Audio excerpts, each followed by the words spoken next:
Brought to you by Technopova Curve 5G. Discover new horizon.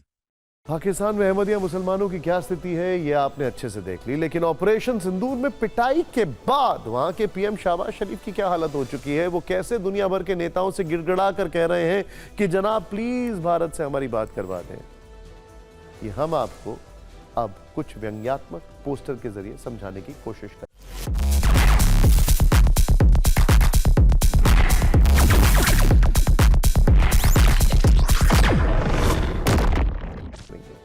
खबर है कि शहबाज शरीफ की एक विशेष चिट्ठी मॉस्को पहुंच चुकी है। इस चिट्ठी में उन्होंने डायरेक्ट पुतिन से गुजारिश की है कि बस किसी तरह भारत से बातचीत करवा दीजिए। इस चिट्ठी की डिटेल जानकारी हम आपको बताने वाले हैं, जरा ध्यान से देखिएगा।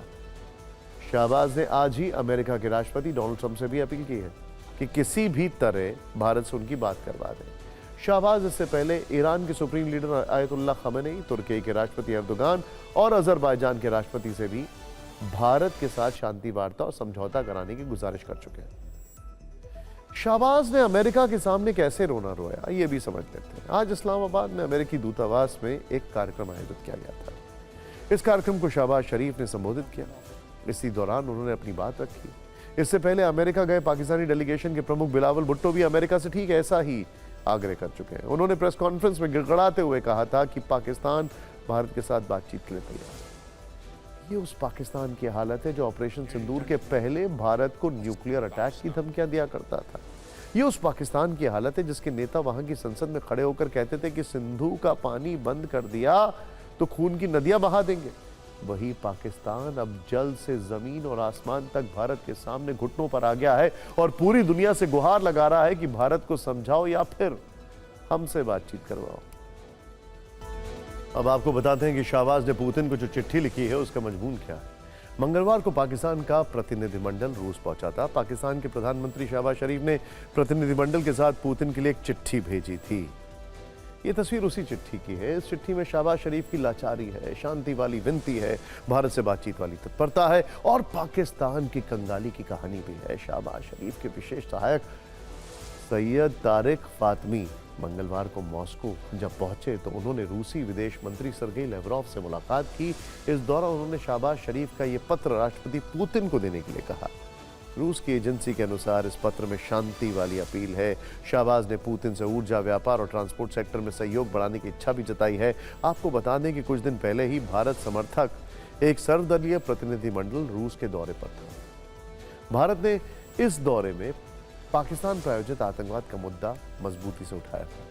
रूस ने भारत की आतंकवाद पर जीरो टॉलरेंस नीति का खुलकर समर्थन भी किया था। ये बात भी दोहराई थी कि पहलगाम के गुनहगारों और उनके मास्टरमाइंड को सजा मिलनी ही चाहिए। ऐसे में सोचिए पाकिस्तान भारत की ओर से तैयार कूटनीतिक चक्रव्यूह में किस बुरी तरीके से फंस चुका है और पाकिस्तान के प्रधानमंत्री, डिप्टी पीएम, दूसरे नेता तक दुनिया के अलग अलग देशों में शांति की बात कहकर अपनी जगहसाई भी कैसे करवा रहा है। पाकिस्तान अंतर्राष्ट्रीय स्तर पर अपनी छवि सुधारने की कोशिश कर रहा है। दुनिया को बता रहा है कि वो खुद आतंकवाद से पीड़ित है, लेकिन सच है कि हाफिज सईद से लेकर मसूद अजहर तक दुनिया के कई खूंखार आतंकी आज भी पाकिस्तान में हैं। भारत पाकिस्तान के इस ढोंग को अच्छे से जानता है, इसीलिए पाकिस्तान को लेकर भारत का एकमात्र एजेंडा है। बात होगी तो सिर्फ पीओके पर, मतलब कश्मीर के उस हिस्से पर बात होगी जिस पर पाकिस्तान का अवैध कब्जा है, जहां के लोग पाकिस्तान की सरकार और सेना से आजादी वाला आंदोलन कर रहे हैं। फिक्र में आगे बढ़ते हैं और बात करते हैं पाकिस्तान की पैसे मांगने की फितरत की। अफसोस तो यह है कि उसको पैसा मिल भी रहा है इतनी हरकतों के बावजूद। और जब भी पाकिस्तान का विरोध होता है वो विक्टिम कार्ड खेलता है और पाकिस्तान के कुछ बॉडीगार्ड देश उसके आगे आकर खड़े हो जाते हैं। बॉडीगार्ड देश, ठीक सुना आपने। एडीबी यानी एशियन डेवलपमेंट बैंक ने पाकिस्तान के लिए $800 मिलियन यानी करीब 22,440 करोड़ पाकिस्तानी रुपए का राहत पैकेज जो है वो मंजूर कर लिया। इस पर गंभीर सवाल है, इसीलिए खबर हम आपको दिखा रहे हैं। पहला सवाल, क्या पाकिस्तान दान में मिले पैसों को सही काम में लगाता है? जवाब नहीं है। दूसरा सवाल, क्या पाकिस्तान भीख के पैसों से अपनी आवाम का पेट भरता है? इसका जवाब भी नहीं है। क्या पाकिस्तान IMF और वर्ल्ड बैंक की शर्तों का पूरी तरह पालन करता है? इसका जवाब भी नहीं। पाकिस्तान दुनिया को इस बात का जवाब दे कि जब घर चलाने के लिए पैसा नहीं है तो उसने अपना रक्षा बजट 18% क्यों बढ़ा दिया?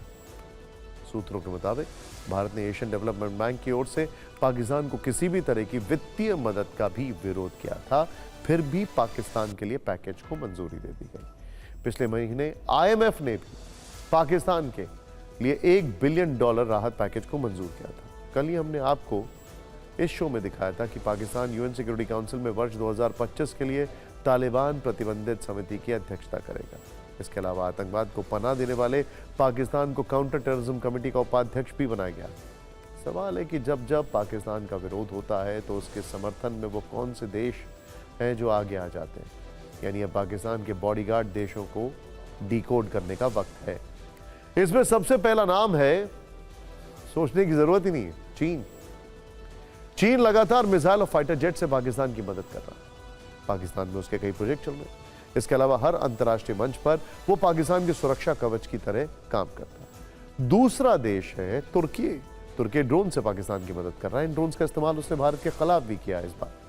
पाकिस्तान का तीसरा बॉडीगार्ड देश है अमेरिका। अमेरिका लगातार पाकिस्तान को हर प्लेटफॉर्म पर बचा रहा है। आतंकवाद पर भी वो पाकिस्तान का खुलकर विरोध नहीं कर रहा है। इसके सबूत आप ट्रंप की टेरर देशों वाली नई लिस्ट के जरिए भी देख सकते हैं। और ट्रंप पिछले कुछ दिनों से पाकिस्तान से अपनी प्रॉक्सिमिटी बढ़ा रहे हैं। क्या इसके पीछे उनके बेटे की बिजनेस डील्स हैं? सोचने वाली बात है, ऐसे एक्सपर्ट्स कह रहे हैं। खैर, 12 देशों के लोगों पर अमेरिका में एंट्री पर रोक लगा दी गई है। ईरान से लेकर यमन तक इस लिस्ट में शामिल है, लेकिन पाकिस्तान को डिस्काउंट दे दिया गया। तो क्या ट्रंप ये मानते हैं कि पाकिस्तान एक आतंक परस्त मुल्क नहीं है? दुनिया भर के देशों को यह समझना होगा कि पाकिस्तान और आतंक एक दूसरे के बिना नहीं रह सकते हैं। एक ही सिक्के के दो साइड्स हैं। अगर पाकिस्तान को काबू में कर लिया तो आतंक पर अपने आप रोक लग जाएगी। वैसे ट्रंप को इन दिनों सीरिया भी अच्छा लगने लगा है। पिछले टर्म में उन्होंने जिन देशों पर ट्रैवल बैन लगाया था उसमें एक सीरिया भी था, लेकिन इस बार सीरिया पर ट्रंप की विशेष कृपा है। ट्रंप ने सीरिया से ट्रैवल बैन हटा लिया। लेकिन आप अगर पूछेंगे कि सीरिया पर ट्रंप की विशेष कृपा क्यों है, तो उसकी वजह है ट्रंप की सीरिया के अंतरिम राष्ट्रपति अहमद अल शरा से मुलाकात। ये वही अहमद अल शरा है जिस पर अमेरिका ने ही $10 मिलियन यानी 85 करोड़ रुपए का इनाम रखा था। लेकिन अब लगता है कि अमेरिका एक तरह से सीरिया को मान्यता दे चुका है। ट्रंप ने अहमद अल शरा से न सिर्फ बैन हटाया, बल्कि अब तो सीरिया से भी ट्रैवल बैन हटा चुका है। ऐसे में कोई बड़ी बात नहीं है कि आने वाले वक्त में सीरिया में पर्यटन का विकास भी ट्रंप के हाथों से हो। Brought to you by Technopova Curve 5G. Discover new horizon.